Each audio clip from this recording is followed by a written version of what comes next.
And welcome everybody to another Intent Company Live. I see live Wednesday, February 7th. We are doing, number 15, 16, 17, 18. 18, number 18 today of 75 consecutive lives. We are kicking in consistency in the teeth. This is what you get. You're supposed to make content for years. You didn't do it. Now you got to go live 75 days in a row. That's what you got to do. Pay the price. Pay the man. Do the work, all that stuff. So that's what we're doing. We're going 75 consecutive lives, and today we are going to be talking about mis libros favoritos, my favorite books, and what they've done for my business, for my life. These are all my favorite business books. I got a whole nother set of personal and spiritual books and all kinds of other things, but these are the books that I tend to go back to again. I tend to read again and again. I tend to glean from the most. I look through a lot of things I've done in my business, and it's funny. Some of these, it's only like one or two things, like these nuggets. But I've completely adopted the concept, implemented it into like my work life, my whatever the case may be, and they've had some tremendous value. These are the books I recommend to people the most, and I've had a lot of really positive feedback from other people. So we're going to go through those. I'm just going to share some of my favorite books. I'm going to talk about some of the nuggets that I pulled out of those, and maybe that'll interest you to dive in on some of those. So we'll get back to that in just a second. But do just want to remind you, we are doing 75 lives every Monday through Friday at 5 p.m. Central Time. Okay, so I want you to also go to intentcompany.com/live. If you go over there, we got links to all the stuff that we're about to mention. I won't spend too much time on this because we got a lot of stuff to cover. But we have our Focus and Fire workshop deal. We're helping to feed the hungry by having a wonderfully discounted price on our flagship workshop. You can follow us on all of our social media. We're at Intent Company on everything. So you can just go to either, again, intentcompany.com/live. Click on all the links, or you can just go directly and find us at Intent Company.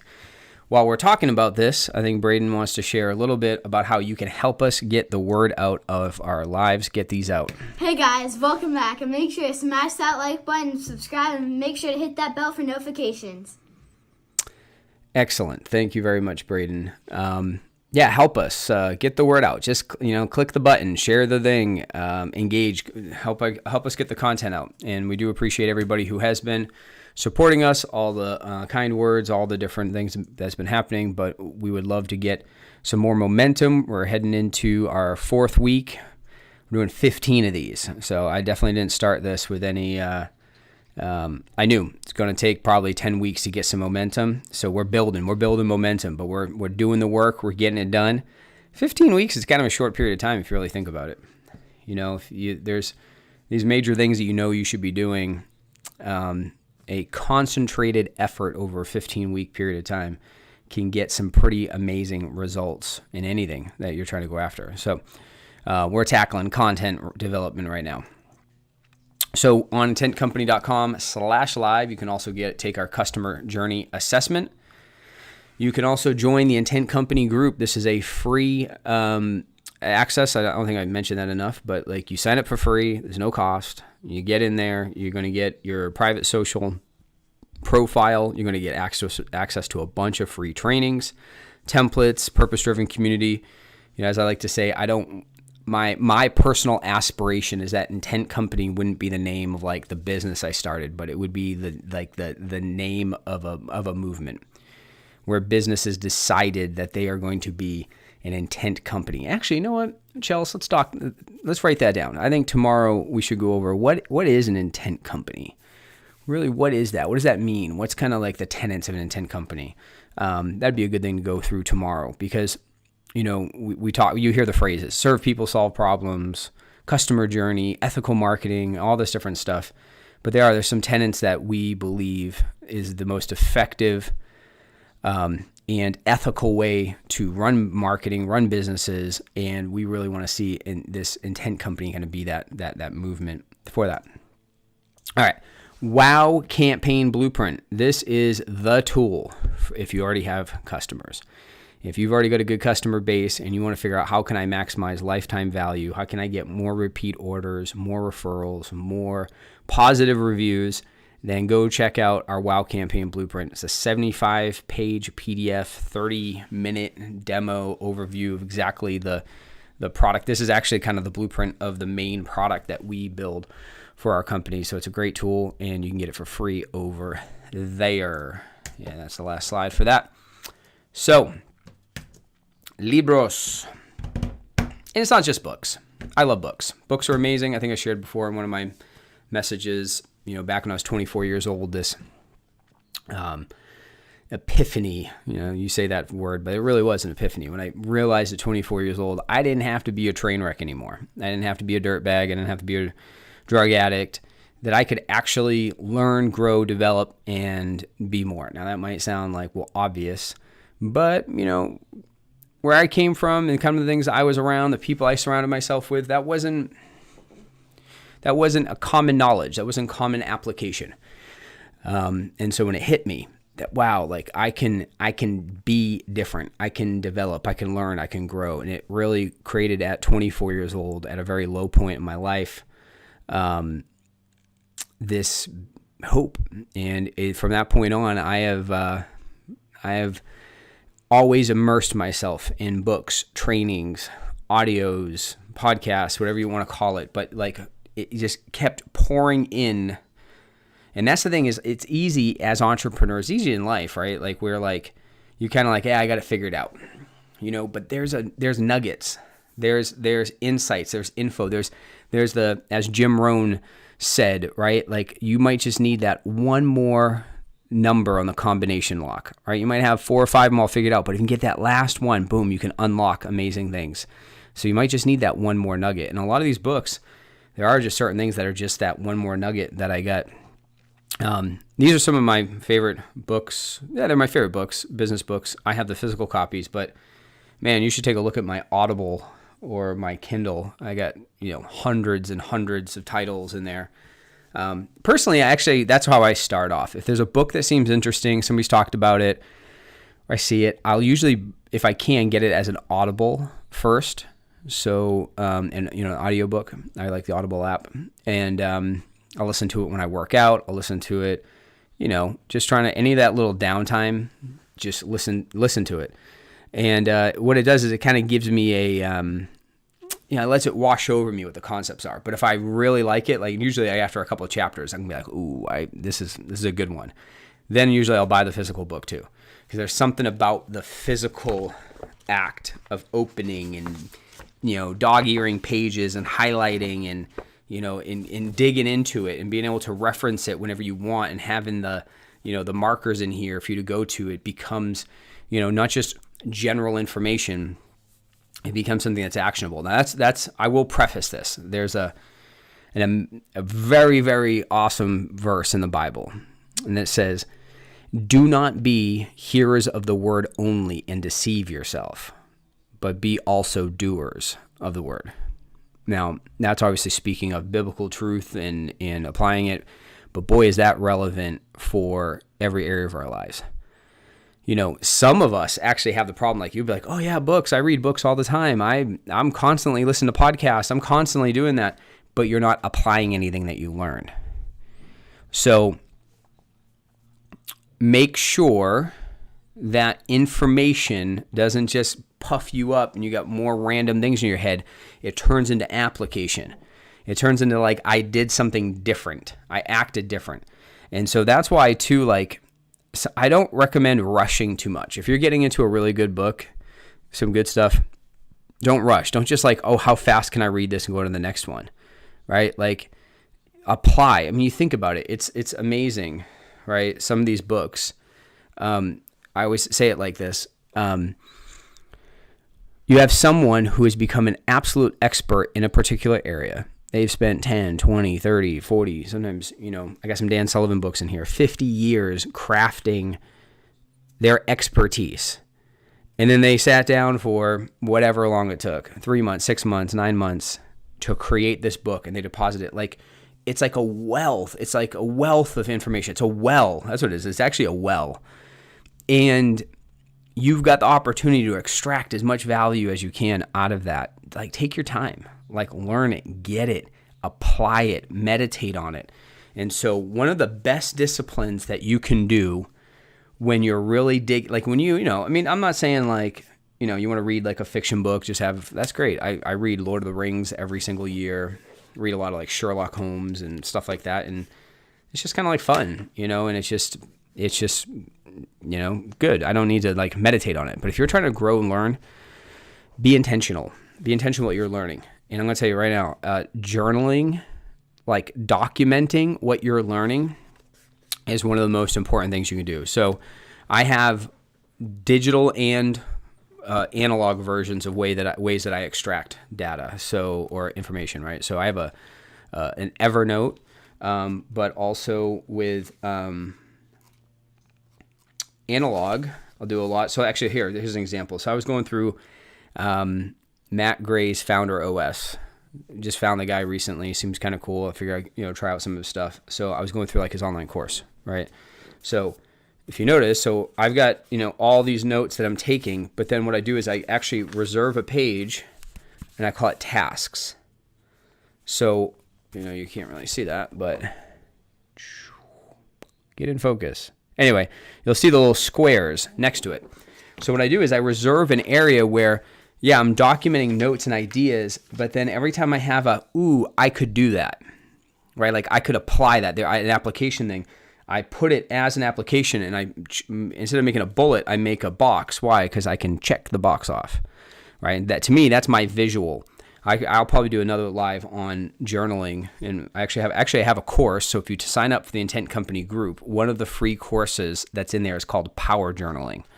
And it talks about the power of journaling and how to do it in educating and in meetings and in life, and how to use it, how to really maximize your use of a journal. But for me, those boxes become a visual indicator that I should go and do something, right? So I'm taking the notes, but I have a special section for tasks, right? And so you can do the same exact thing. I use Evernote, but get a Google account, pull up Google Docs, title it. Start taking notes, bullet points, however you want to do it, and take notes. So this isn't like ninth grade literature. You don't need Roman numerals and subpoints and all that stuff. Like just get the thoughts that are making sense, put it in a place that you like it. That's another reason why I like journaling. The way I think is a little like abstract and spatial. So I'll like put things in boxes and circle and connect things, and things that just aren't easy to do in a Word doc. But fine, just however you need. Document it. But make part of what you're documenting be these, like, I think, again, squares, check boxes, an action list, so that you can take what you're learning and act, apply, implement. Got it? Good. All right. So let's talk. I think I got about 14 books here or something. I just pulled these off my shelf of my office. These are, again, my favorite books. No particular order. I'm going to talk about the book, talk about the things I learned. It's probably going to, you know what this is going to do? This is going to make me want to read a lot more books. That's what this is going to do. I already know it. I'm going to want to go back through all this stuff. All right. This book is by an author that you probably have not heard of. His name is Perry Marshall. He is an online trainer, got digital courses, got a really cool newsletter. This book right here, if you want to learn about sales and marketing, I always recommend this as one of the number one books, 80-20 Sales and Marketing.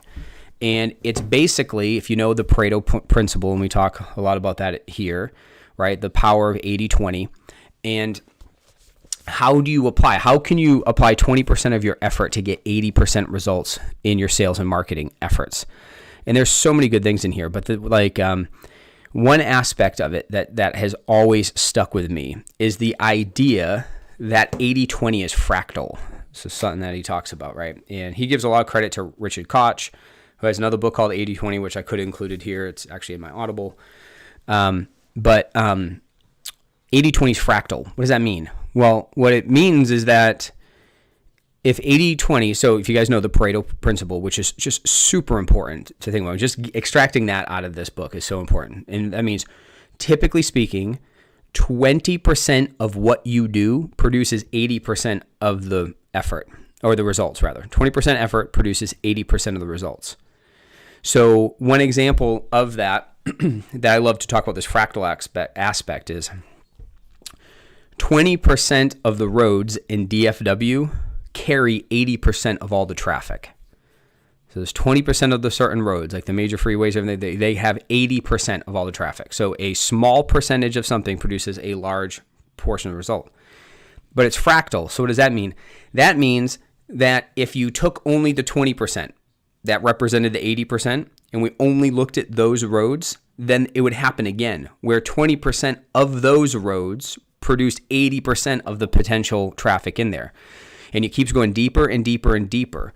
So basically what it means is that there's like only a few things that you do that produce the biggest results, right? So like if you're an entrepreneur and you're like a founder-led sales, like you closing business, right? Like that could be an hour call that produces 4 years of work for a particular client, right? Like it's a small activity that produces a great result. So one thing he talks about in here is understanding that. What is your unique value? Another way that he positions this, which is really cool, is everyone has certain work that they do that's worth $1,000 an hour, right? Like again, like a sales call. If you close a deal in a 30-minute call or whatever, that could be worth more than $1,000 an hour, like that activity, right? Now, there's also some work that you do, most entrepreneurs, they have that's like, $20, $15 an hour work. Even if you're the entrepreneur, you end up doing stuff that's a menial task that you could easily find somebody else who makes $15, $20, $30 an hour to do the work, right? But we take it on. So one of the ideas here is like, wait a minute, what if you took the work that wasn't your 20% that created the 80% and gave that to somebody else to give you more time to do your 20%, right? Because the cool thing is that if you get the right person, the thing that you're not good at, that you don't like, that doesn't give much fruit, you can hand it off to somebody else, and that can be their superpower. That can be their 20 that gets their 80. And so that is both the effort you do, the marketing you do, the way you do it. It makes you think a lot different. Like after I read this book, I realized I'll never mow my own lawn again. Now, you might like it. It might be like relaxing to you or whatever. Not for me. So it takes me probably 3 times longer to do it than hiring a guy around here. I can pay him a very small amount of money to do it, and then I can take that time and go invest it in my superpower to create more. So think about that across all the things that you do. All the things you do. And if you do this right, you're getting most value from your effort, and then you're actually creating opportunity to give other people things for them to do. It's actually a great way to support the economy in all areas. So anyway, great book. I could go on forever with these, so I should probably move on. Since we have 14, we'll end up doing a 2-part series again. All right. Made to Stick by Chip and Dan Heath. Why some ideas survive and others die. So this book is Chip and Dan Heath have a ton of great books, but Made to Stick is my favorite by them. And this, I gotta figure out a way to like stand it up. How about that? There we go. Look at that. We're doing it. All right. Made to Stick by Chip and Dan Heath. So this is basically the idea of really like how to help change stick. See, you can have a great idea. You can have a great thing that you want to go after. And if you can't get that idea, that concept, the effort to stick with you, with your organization, whatever, it dies. You probably had that as an entrepreneur. You've probably had like, oh, we're going to switch to this new technology, or we're going to do this new thing, or we're going to do this whatever.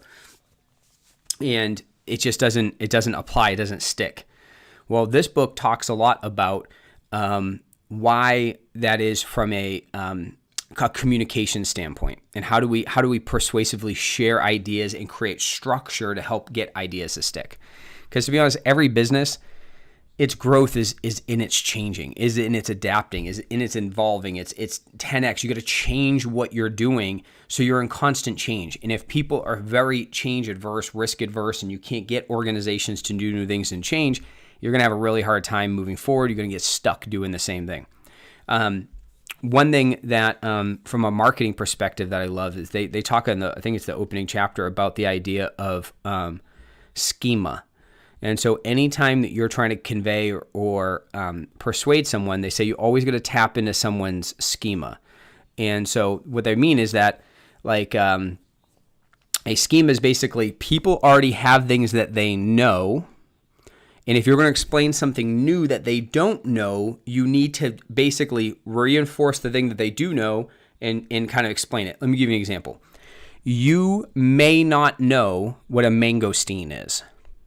Okay? You know, right now, do you know what a mangosteen is? Might not know what a mangosteen is.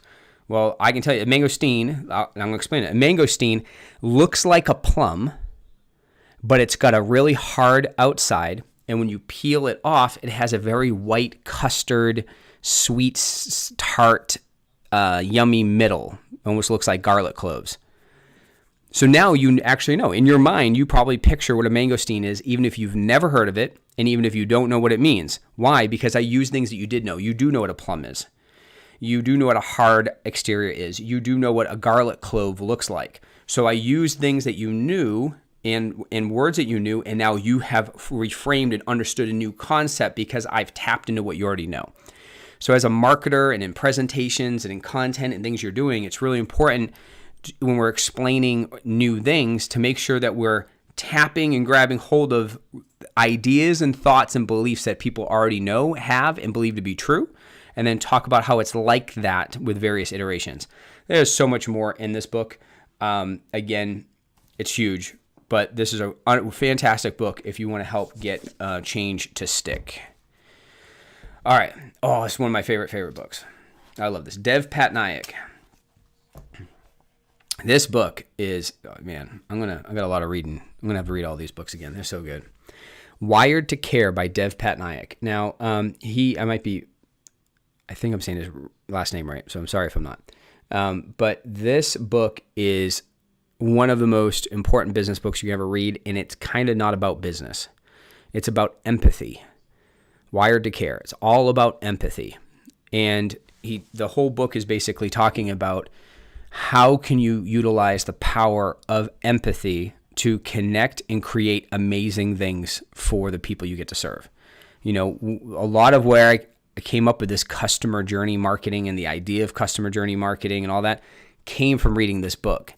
Because all of a sudden it made me stop looking at, well, what do I want to do? Oh yeah, well, I want to sell somebody some SEO, or I want somebody to click on a link, or I want an opt-in, I wanted this, I wanted that. And it made me start to look and be like, wait a minute, what is the user, the end user, what does their journey look like? What are they doing? Where are they going? What are they encountering? What would I want to experience in that? What's the most ethical way of doing this? What's the way of, all these different questions? And it really led me down the path to adopting customer journey marketing. And so this was a massive book for that. But there are so many amazing stories in this book.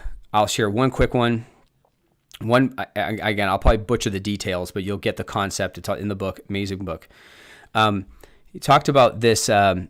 This woman came out of college, and she worked for a company that made refrigerators, I believe.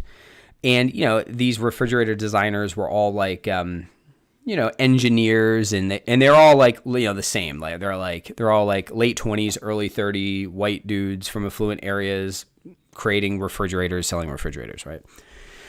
And she had this hunch that like the things they were talking about doing, the things they were changing were more built around like how could we make something cool and have new technology, and it wasn't really practical for people.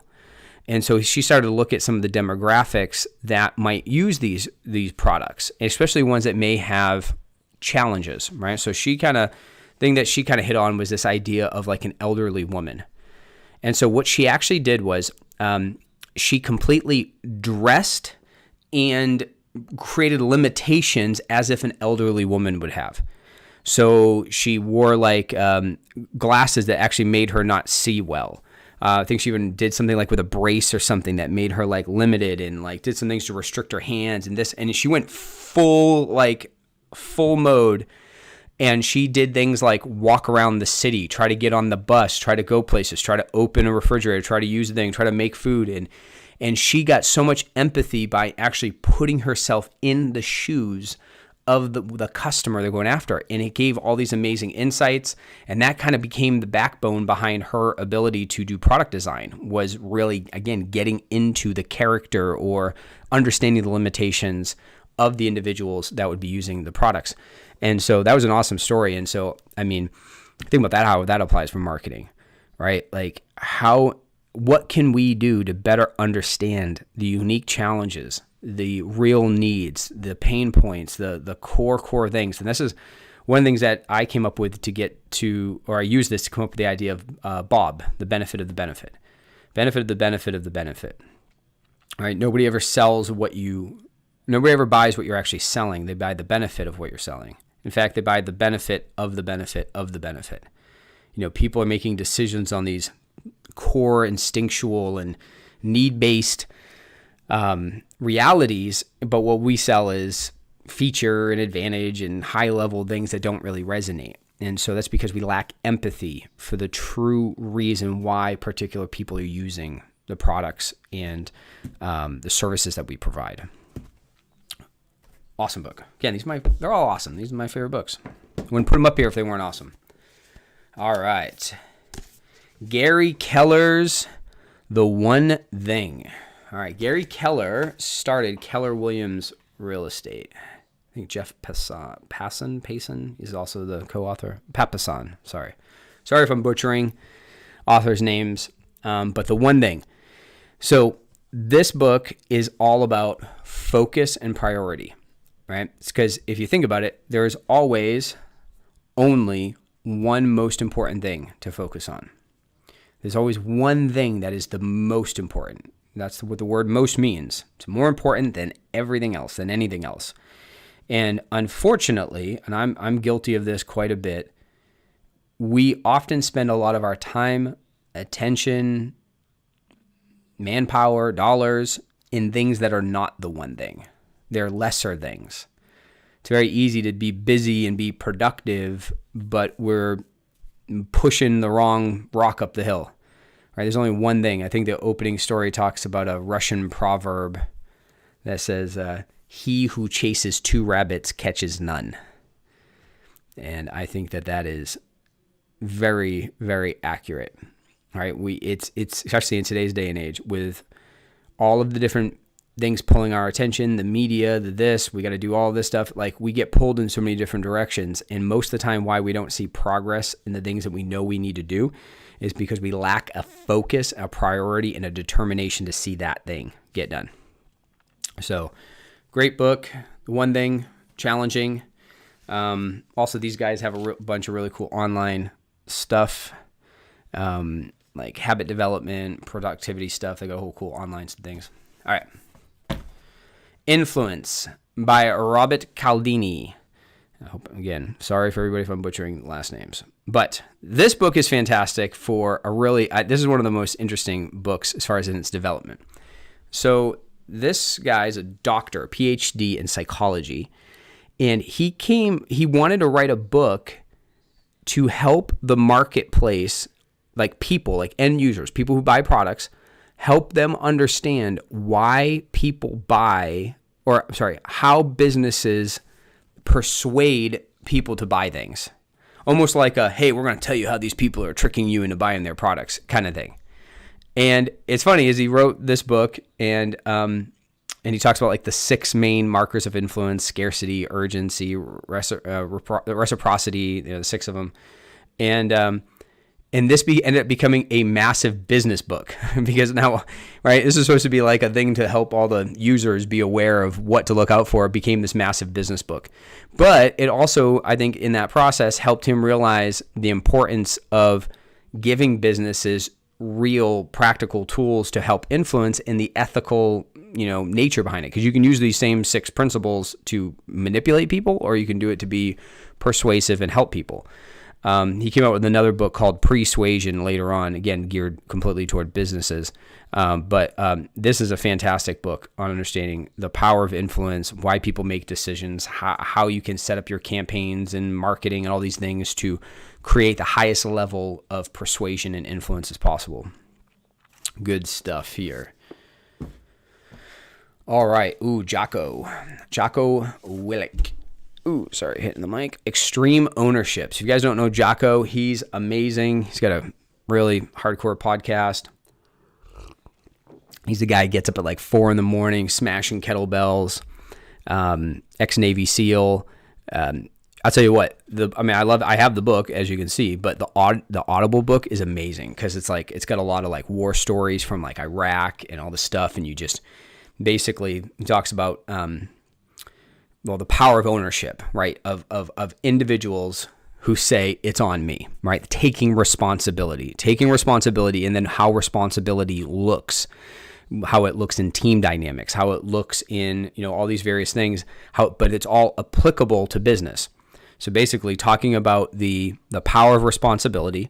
He has a story from like a war circumstance where something went wrong, they learned something, this happened, and obviously they're showcasing it in the place where people can die, like there's lives, there's life and death attached to these decisions.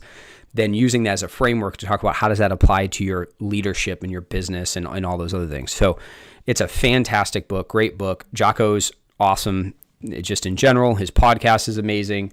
His podcast is called Discipline Equals Freedom, which again is all about just like, discipline. Again, why I'm doing these 75 lives. Why? Because I was completely undisciplined.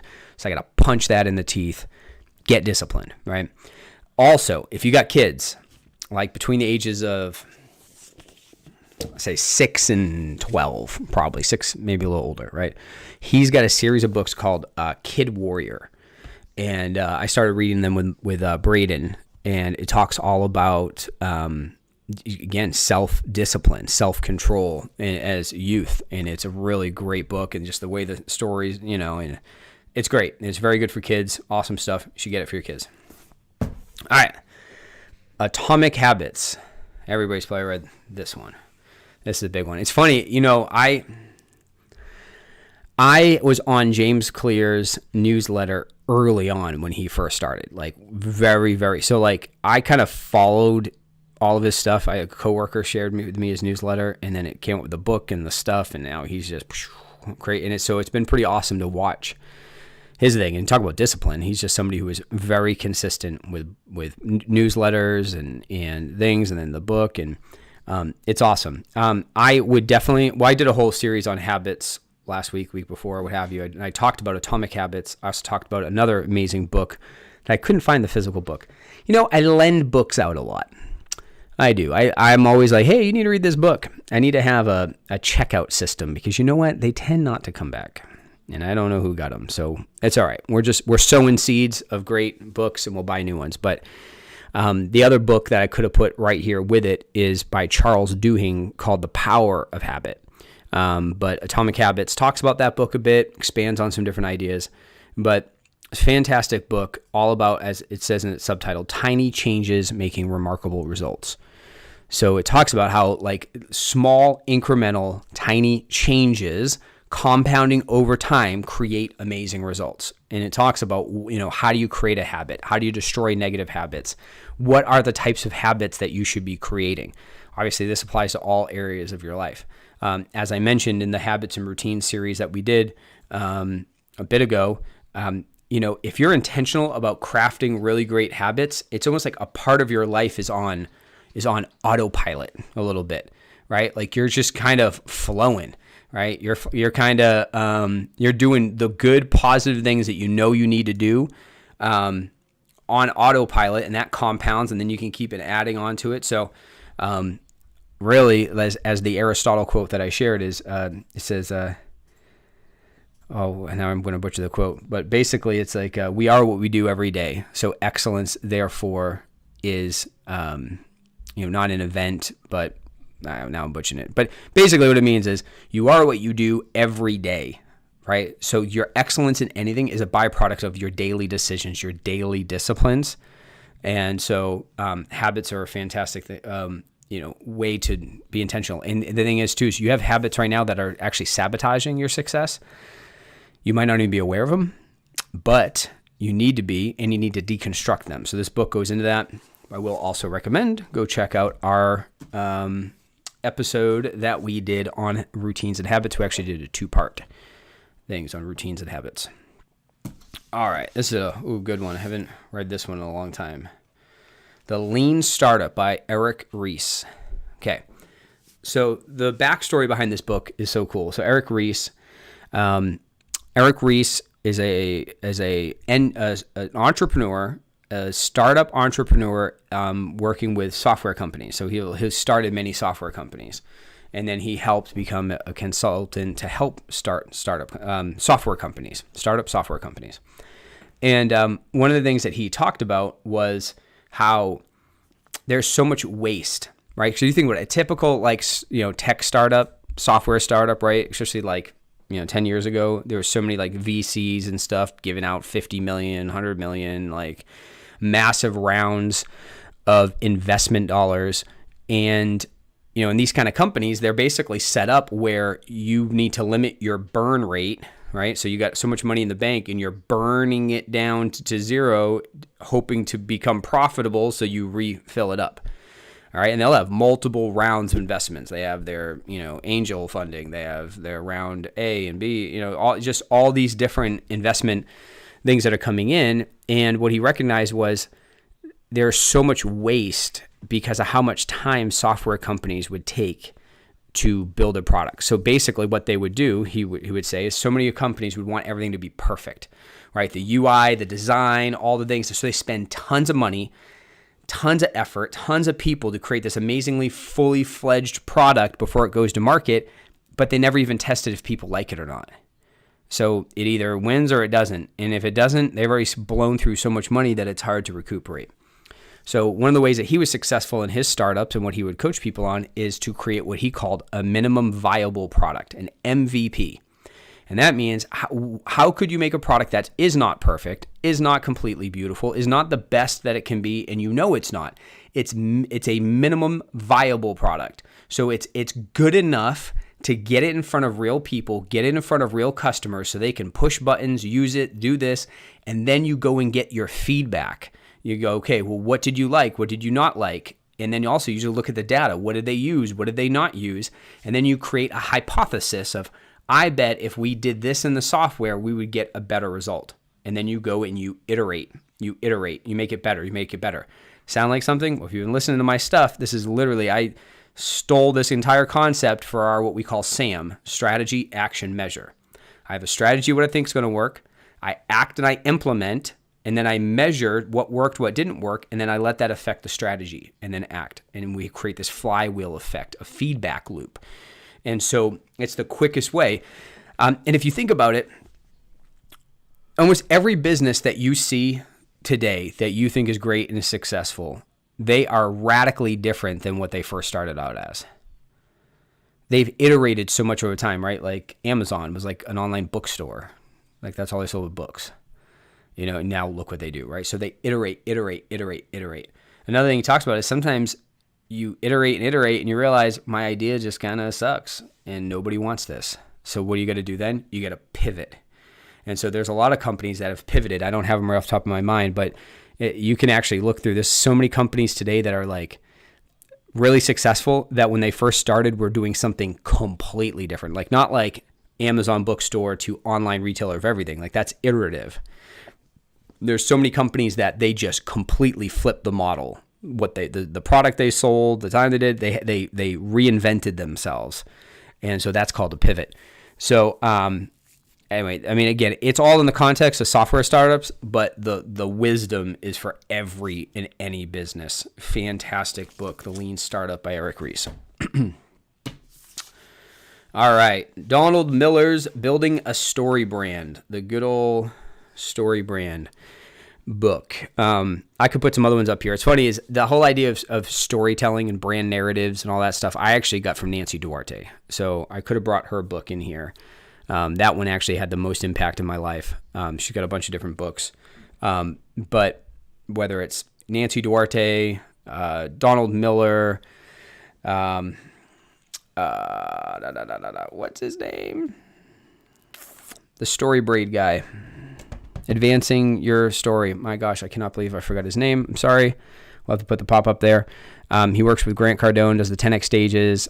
Cool guy. Forgot his name. Pete something. It's Pete something. Sorry. As you see, I'm super prepared. My notes are like super dialed in here. Running off the cuff. But anyway, all those guys, they all focus on this idea of brand narrative, brand story. What is your brand's story? Because here's the thing. People resonate with stories. It's crazy because no matter, even if you have someone who's the most analytical person, right? You know, some people, they're like, oh, well, they're super analytical and they got the data and logical decisions. Do they watch movies? Do they enjoy a movie? Of course they do. It's like everyone enjoys a movie. Everyone enjoys a narrative. It's part of who we are as people. I mean, Jesus himself, he spoke in parables, right? There's stories. Stories stick. Stories resonate. Yes, certain people are going to need data and other aspects to help them make the decisions. But as the old saying goes, facts tell, stories sell. And so this book and some of the other ones I just mentioned are fantastic at helping businesses create their narrative, creating their unique story. And Donald Miller has a whole like online thing and all kinds of other stuff to support it. But building your brand narrative is a very important part of your marketing. And to be honest, everything kind of gets built off of your brand narrative, which we're actually going to be releasing our brand narrative soon. I got a good story for that. All right, we got 15 minutes. We're doing okay. Boom. This is the book out of the bunch I've probably read the most. Traction by Gino Wickman. This is part of, Gino Wickman has a company called the Entrepreneurial Operations System, EOS Worldwide. And it is, it's full of really great operational things. Another good operational book that I don't have here is called The 4 Ds of Discipline.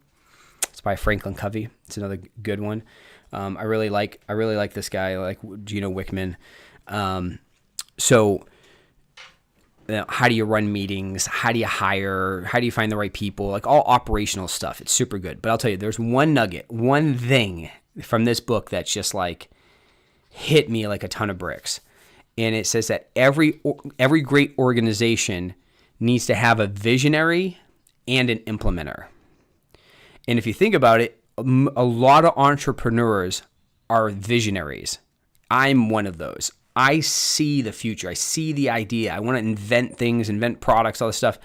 And one of the downfalls to that is I can keep coming up with new ideas, right? We haven't even launched the ideas that I talked about, and I'm already wanting to release new ideas. Why? Because that's the way my brain works.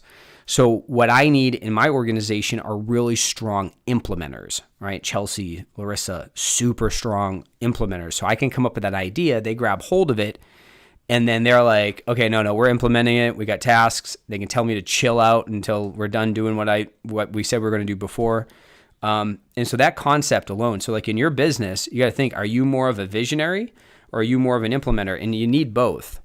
You need people who can see the future and are going after it. And then you also need people who are able to practically take a visionary's idea and execute in a timely manner. Fantastic book. This is the book I've probably given away and recommended to more people. I've had people I've given this to that have used this book to sell their business, to grow their business, all kinds of stuff. This is absolutely fantastic. Traction by Gino Wickman. All right, I read this one recently. Michael Masterson's Ready, Fire, Aim. And this book is all about how businesses scale. And I love that. Ready, Fire, Aim. That's pretty good. Sometimes we get too stuck on aiming and we never fire. But the basis of this book is that there's 4 main growth stages that a business has. Right? You've got your, I think he calls it infant, toddler, adolescent, mature. All right. And he has 0 to 1 millions, infant, 1 to 10 million is, and it talks about the different challenges that businesses have. Because that is, as I said before, growing a business is harder than starting a business. It really is. It's easier to start a business, have a couple people, make decent money, basically own a job. That's not even really that difficult. But when you decide you're going to start scaling, you're adding people, you're adding things, that's a way more difficult process. And here's the thing, whatever you knew and whatever you did to get to the last stage, you actually need to do a completely different set of things. You need to know completely different things. You got to measure different things. You got to act differently. What got you to where you are is not going to get you to where you want to go. And this is just from Michael Masterson's I forgot how many different businesses he's consulted with and invests in, and just tons of great information. This is a fantastic book.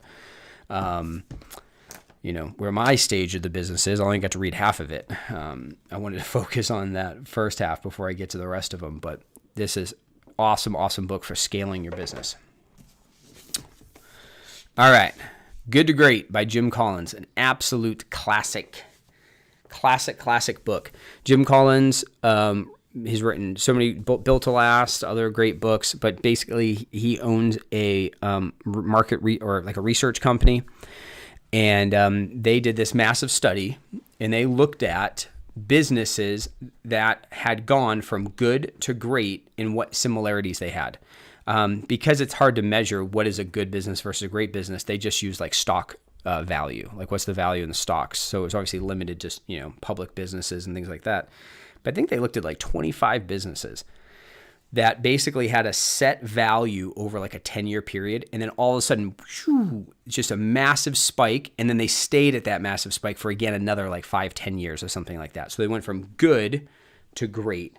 And I think they found, again, 25 businesses that qualified for this good to great. And then they analyzed all of them. What did they do? And, the insights on leadership, the insights on hiring, on market position, on all those different things. It's just full of all those things of what did these businesses do to go from good to great.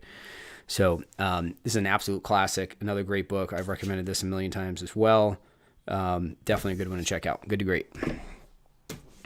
All right, up next, The Ultimate Blueprint for an Insanely Successful Business. So this is actually the only book in the whole bunch that I actually haven't read. So I'm going to tell you that right now. I actually haven't fully read this. I got this recently, but I know what it's about because I've watched a ton of the video content from the author. The author is Keith Cunningham.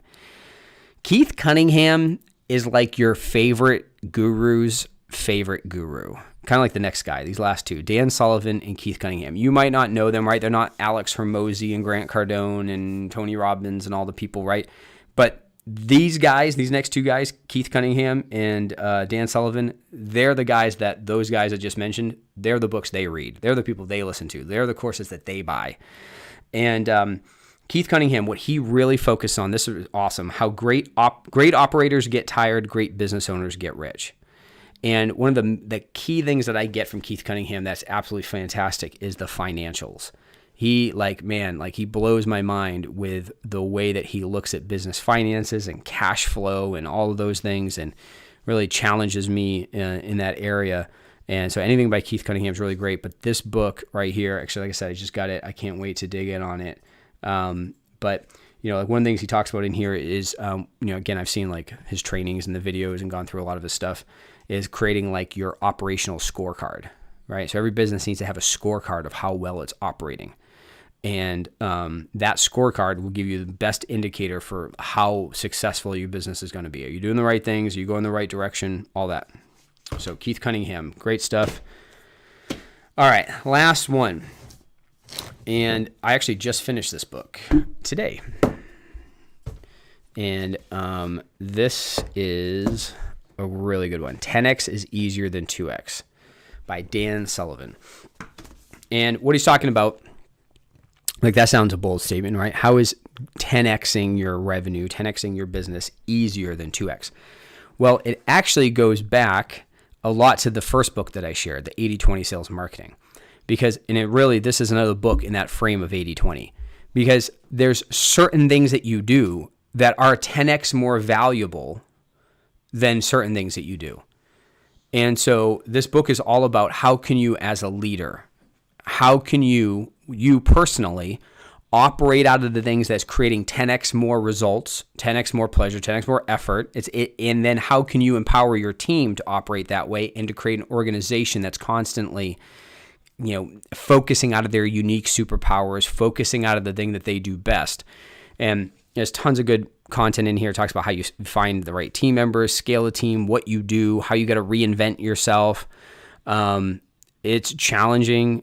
It's a great book. The Audible version is fantastic because they have little interviews with Dan at the end of each chapter, so you get to kind of hear from him. I mean, if you don't know Dan Sullivan, this guy's been, world-class business consultant for the last 50 years. Again, you just think about the wealth of information that he has. He's the founder of Strategic Coach, which is an awesome coaching program. I'm actually looking into personally getting into it myself. So 10x is easier than 2x. What if that was true? Man, let's go after it. So this is an awesome, awesome book. All right, so those are my 14 books. But I would be amiss if I didn't share the number one most important book that you can possibly read for business success. And it is the Bible. I'm telling you, I've already shared with you guys so many times when I'm preaching and I'm reading certain things. You can go through Proverbs, right? There's 31 chapters in Proverbs. Read one chapter a day every month.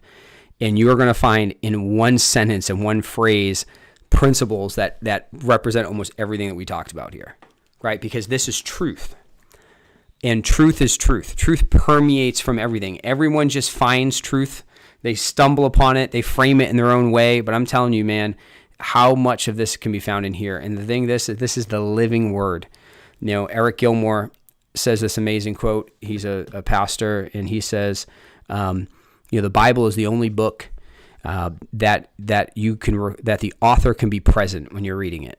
Because he's a living God. He is available. He is accessible. He's not far away. He's not in heaven with his arms crossed, disappointed in you. He wants to have an intimate, personal, close relationship with you.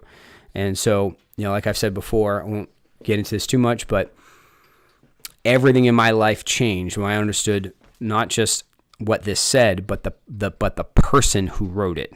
And it's not written by 40 random people. No, it's written by the Holy Spirit. And he wants a personal relationship with us. And when you get that relationship, and he leads us into truth, and he guides and he directs, who's a better mentor that you could have than the God of the universe who spoke and created everything? And so if you don't know this God, you don't know this Jesus, go to intentcompany.com/live, scroll down to the bottom. I've got a link that I tell my story of how I went from drug addict, train wreck, mess of a human being, and what God did in my life. And I believe that he will touch you and speak to you in a very meaningful way as well. So these are some of my favorite books. And so I would welcome comments. What are you reading? What are you liking? What are you getting into? What things are moving you? Please put it in the comments. Put some authors, put some books you're reading. Talk about some things that you're up to. I'm always open to reading a new book, getting a new idea. So make sure you're learning, you're growing, you're documenting, but you're applying, right? Don't just be a hearer of the word and be deceived, but be a doer. It means you can be deceived. That actually means you can go get a ton of information and you're actually deceived because all you did was get information and it never turned into application. So with any of the things we're talking about, any books, go slow. What's going to be more beneficial for you? You read all 14 of these books in the next 6 months, retain some of it, do none of it, or you picked one and you ate it. You let it become in you. You thought about the ideas, you applied the ideas, you pressed through, you meditated and prayed and learned and adapted. You're going to get way more value out of one book applied than 100 books with some general knowledge of. So awesome. Well, that is today. That's our live for today on February 7th. Appreciate everybody who's watching and participating with our lives. Again, we'll be here every Monday through Friday, 5 p.m. Central Time with another live. So we thank you guys. I appreciate you very much. We will see you tomorrow. All right. Take care, everybody.